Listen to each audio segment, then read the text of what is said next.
In a world awash with sound, three voices rise above the noise. Mandy Katie. Smooth. Dickie. Together we are... We know VO. The final word in voice performance and industry mastery. An oral tradition. A sacred scroll of sibilance. A vibration that reshapes the soul of vocal storytelling. Welcome to... We know VO. Oh, yes, we do, except Venmo. This is Nancy, and I'm here with our very fantastic co-hosts, My name is Richard. Dick, Hello, everybody, and I am Mandy Katie. Mandy Katie. Hi, Mandy Katie. That was a really great way that you said your name just now. It was nice, wasn't it? Thank you. I've been working on my slating my name. I've worked real hard. Oh, you do it again. Do it again.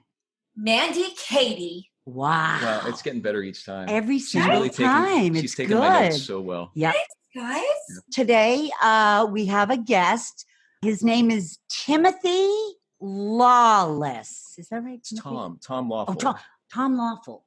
Like falafel? But Wait, Tom no, Lawless. Lawless. Like Lucy Lawless? Hi, Tim. Is that you? It's Tom, but yeah, it's me. Oh, Tom, I'm sorry. Hi, Tom. How you doing? Thanks so much for being with us today. Now, Pleasure. who are you? Who am I? Yeah. Thanks for researching it. I'm a talent agent here in Los Angeles. You I are? work at a company called Vox Inc. I am. Wow. Vox Inc. Oh, isn't that the box? Vox That's- Inc. it's the box. It's the box company. They do voiceovers for boxes. Oh. Right. Not exactly. We represent talent that works in voiceovers in all sorts of different areas, such as different markets, such as animation, video games, commercials, things of that nature, actually. I want to work in all of those. Every single one of them. Those can be a lot of fun. Yeah. How long you been doing that for, Tim? It's been about 20 years now, believe it or not. Wow. Before that, were you like a travel agent? I was a college student. You don't actually have to graduate agent to agent to agent. You can just work in one field and become an agent of that, and that's what I did. I started working at a voiceover agency as an assistant and learned the ropes there, and eventually was promoted to agent. How long did that take? It took about 9 months. Really? That long? Wow, 9 months. I know, yeah, well, you know, You know what you're doing. I figured you'd be an agent right away. it took me a while to find my footing. What, did you like get coffee and stuff? Sure. Yeah. Okay. So what And- made you want to be in voiceover? I had moved out here from the East Coast. I grew up there and was majored in business in college, but found myself out in Los Angeles and thought it might be fun to work in entertainment. Ended up getting a meeting at a voiceover agency just out of luck and headed off with a guy there and took the job and been doing it ever since. Will you be my agent? How can I make you be my agent? How can that happen? Well, you know, we're obviously off to a good start in the fact that we're actually communicating. So that's usually the first step, is to getting some sort of in. I would need some other things, like along the lines of, I'd need to hear maybe your voice demo. Do you have one of those? Have you produced one of those yet?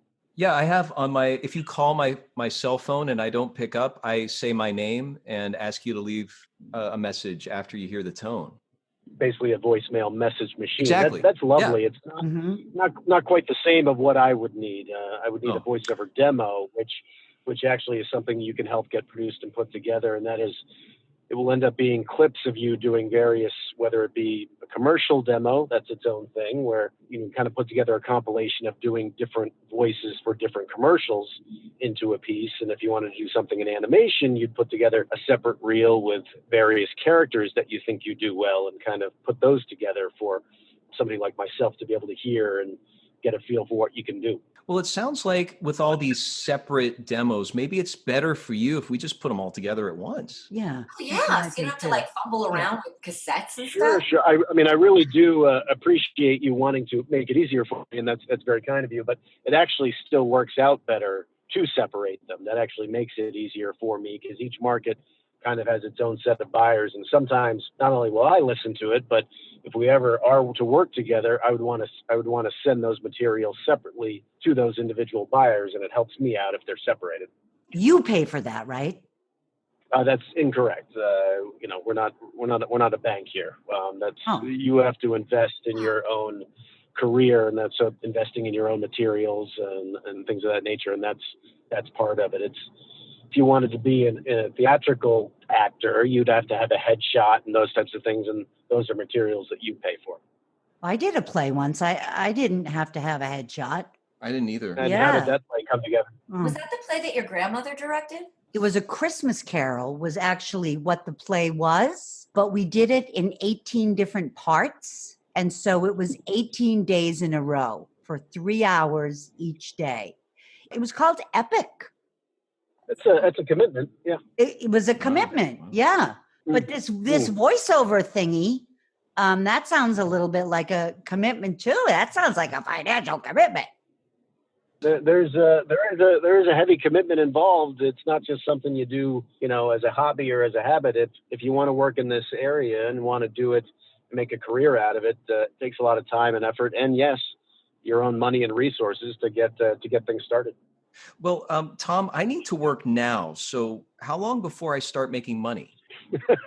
Well, so, the interesting thing about that is that it truly does vary. I wish I could give you a specific answer on that. But in order, obviously, to give yourself a chance at getting started, you need to start auditioning for jobs and for, and there's different areas in which you can do that. If you have an agent, that's certainly the best way to go about it because they can procure those opportunities for you. And you can be reading on those right away. And sometimes it takes years to book. Sometimes you can do it very quickly. There is no real timetable to it. Good news is that, if things take off right, you could start working fairly quickly. So then I should be working fairly quickly is what you're saying. Again, you're going to have to put forth a lot of effort in order to get that ball rolling. But once you do make those steps, there's a chance, depending on how talented you are and how committed you are. Speaking of commitment, I do have a question. I'm going to just go back a little bit to something that you said about, Sure. You called it animation demos, I think is what it was called. Yeah. Now, do I make that from work that I've already done? Like, because I have, like my mom took videos of when I was doing plays. Oh, you were so funny. So funny. So I can take that production of Peter Pan from when I was in 8th grade. I could use that audio, right? I don't recommend it. It would be an interesting way to go. I mean, I think something that you'll want to do is obviously use work of something where you can actually recreate it now. I'm not sure how relevant that would be to something when you were a child. And those are the things you're going to want to figure out and make sure that the stuff that you put on there and put forth are things that you're able to do in the moment. But I was so good in that role. You were so good. Thank you. So good. Maybe on a separate thing for down the road. Sure. Yeah, sure. Its own little file because honestly, I'm telling you, Tim, she was so good in that production. She was very good. I just want you to know. I'll take your word for it. I have been really diligently watching cartoons for 3 weeks now. So I think I'm ready. You must be. Yeah. That's a lot. Yeah, that's a lot of research. I appreciate putting to do some of that research. I think that's fantastic. I'm not sure if 3 weeks is quite going to be enough to get to where you need to go, but you do bring up a good point in the fact that a lot of these things in these areas that it sounds like you're looking to work in are things that you can actually do research on your own. There are obviously animated TV shows that are on all the time that you can watch and start to learn from and get an idea of what kind of shows are out there right now, what types of voices they're looking for. Yeah, but I don't like sitting through like commercials and stuff like that. Like, isn't that what TiVo is for? So I can just fast forward. Well, and again, funny you mentioned that is because if you want to work in commercials, I recommend watching those commercials. Yeah, but they're so boring. Hey, if you don't want to do it, you want to fast forward like everyone else, that's fine. But you're going to find yourself behind the 8 ball on that. Except for the Geico. I like those guys. Those are funny. Geico? Those are Pretty So funny. funny. So See, you're funny. learning already. You don't even know it. I wanted to ask you, if I want to go in the booth and do a duet with a celebrity, do I just email you that information and say, I want to go in the booth. I want to go in with Jennifer Aniston. Oh, you and she would be great. We would be I think You'd be so really too. great I together. think so too. I saw her once in a stadium. Yeah. So she might remember me. I'm not sure. She could remember. That's great. I should tell you, I highly recommend you do not do that. Huh. It's not something the agent, it's not something the other talent or anybody will really receive positively. So my How strong come? suggestion is whatever instinct you have towards that, go the other direction. Huh. Huh. Yeah, one thing you should know is that also it's a very fast moving business, and so there's not a lot of time to put in your requests on what you want to do. This is about what the buyer needs and you doing what you can to make their job as easy as possible. Don't you guys work for us? Yeah. Yes. In the sense of working for you, we're trying to help you basically go about the business the best way possible for you to procure the work. Sometimes that means stepping in and maybe having a discussion with you and letting you know your first instinct on this is not going to help you procure the work. Sometimes we have to be that gatekeeper. Like the crypt keeper? If that helps you. Then what are we paying you for? Like, what do you actually do to help us? If we Mandy can't Petty, I think tell that's you the what we want? cigars. He gets cigars to smoke when he schmoozes with the other people. Well, here's the thing about it is that, like, you don't technically pay me anything out of your own pocket. You only pay me Fantastic! when yeah, right? When we're able to procure work and help you get that work, then you pay us a small percentage of the fee that we're able to negotiate. And that's 3.5%? You'd like to think so. No, that's 10%. What? Is Think that about it. negotiable? It's not negotiable. But thanks for asking. 10%? Oh, yeah. Like a VIG. Is that before or after taxes? That's before. Why do people really need an agent then? I was going to say, you're certainly more than happy to go out on your own and see how these things go. But what an agent really does is, first of all, gives you access to the best projects to make sure that you're auditioning for, the types of roles and all these different markets that you want to be on. And then once you're able to hopefully use that talent to procure those roles, you're going to want somebody working on your behalf to negotiating the deal, because what you want is to be able to go in once you book the job. The only thing you want to be worried about is going and giving the best performance possible, making everybody there happy, fall in love with you, and want to continue to work with you. We're there to make sure that on the business side of things, you're not getting taken advantage of. You're earning exactly what you deserve, hopefully even more. That's not something you need to be worried about, and it doesn't help give your best performance if you're worried about those other aspects. So that's when the big cigars come in, when you're negotiating Exactly. with the big guys and the big ladies. Exactly. That's when we like the big boys. When you get to say things like, yeah, see? You can only say that when you have a cigar in your mouth. Like with that, type of cachet, it really helps. It's a visual, and you're absolutely correct, Tim. Thank you. It's Tom, but it's fine. Oh, Tom, I'm sorry.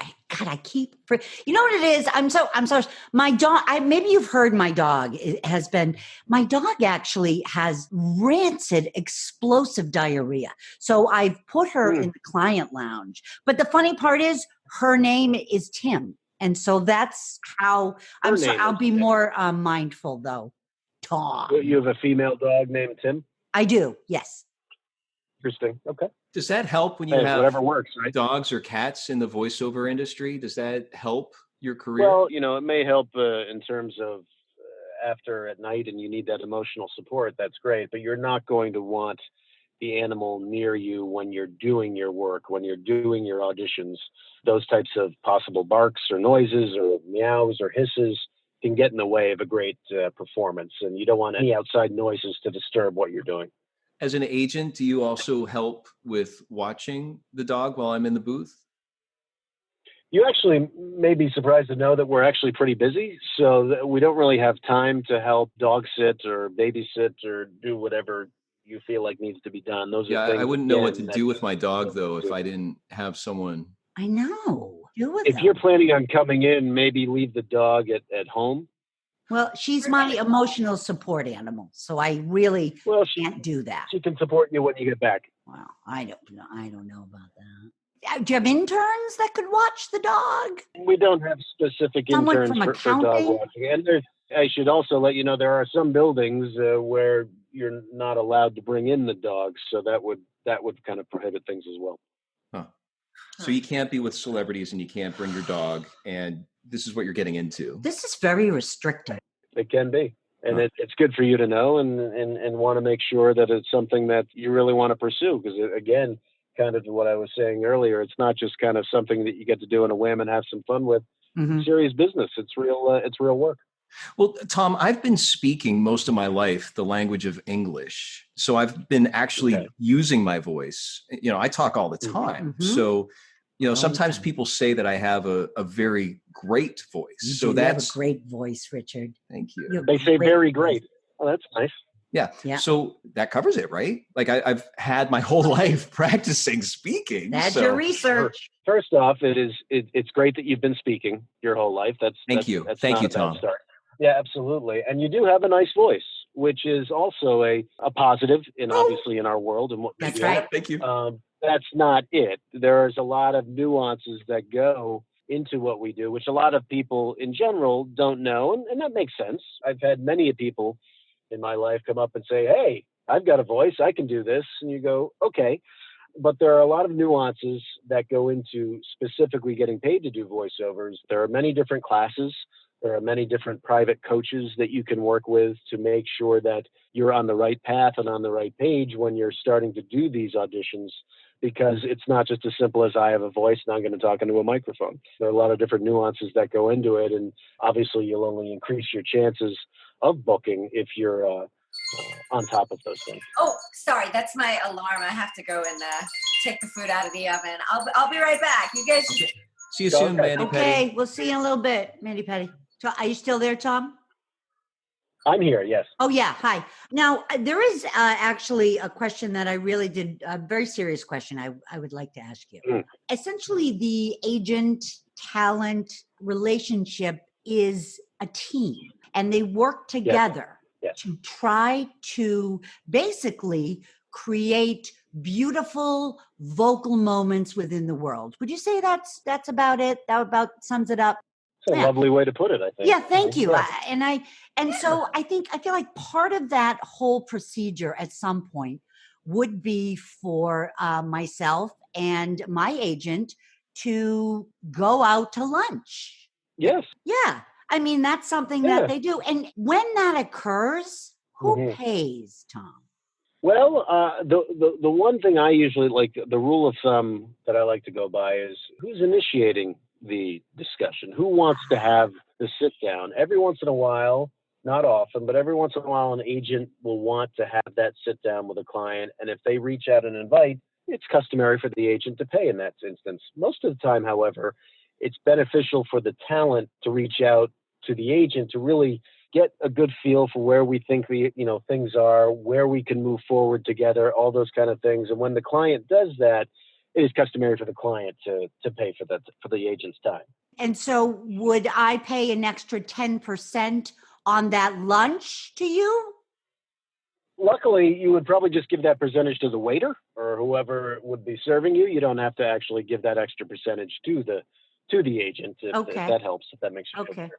That wasn't clear before. No, I didn't get that. That's I wasn't unclear about the whole thing. Yeah. I'm back. Okay, These are sorry. important. Did I miss anything important? Are you baking brownies? I am. Yeah. Oh my gosh. What kind? Double chocolate, triple chip. Oh, Is that something that'll Never work, heard of that before. Tom? If we bring you like food and gifts and like, if I want you to be my agent, can I just send you stuff every day and just bring stuff, or have someone deliver it every single day? Will that work?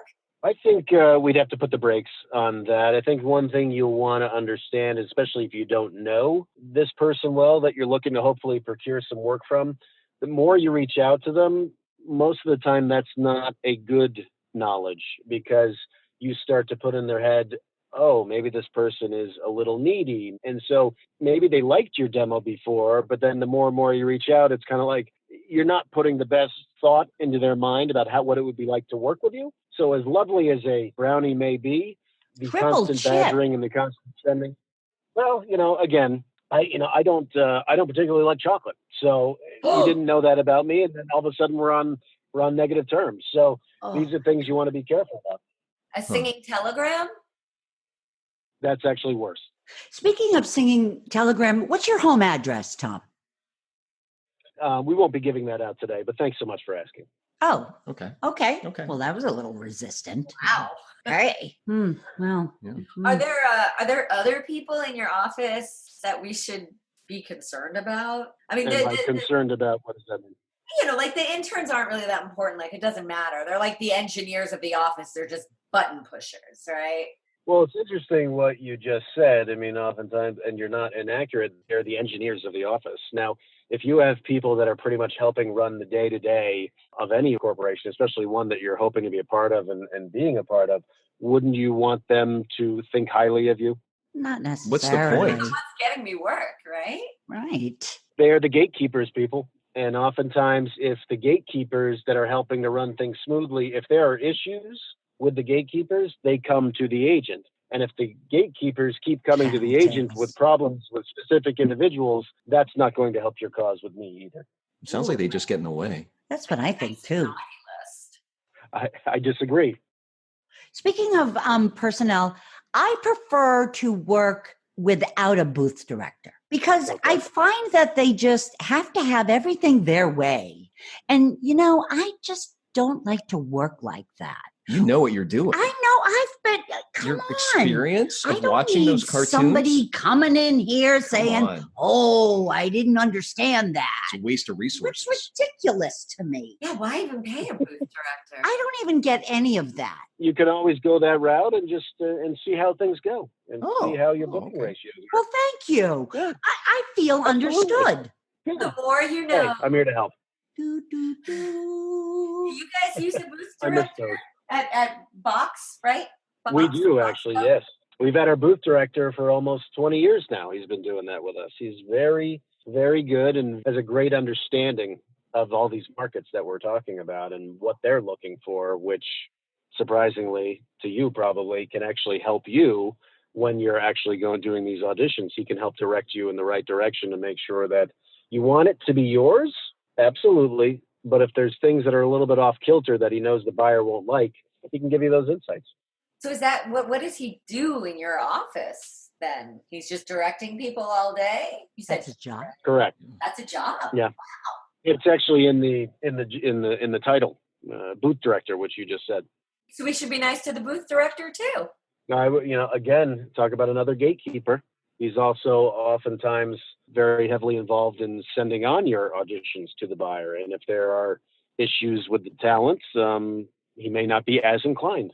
So extra These brownies are just good is things what for I'm you hearing. to know. Extra triple chocolate chip brownies. Even extra chocolate. He does like chocolate, so He does or he doesn't? Because we all need to send stuff. he does.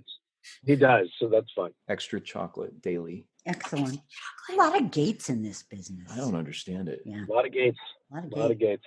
Oh, while I have you, what's your home address? Again, you can refer to my answer from 2 minutes ago.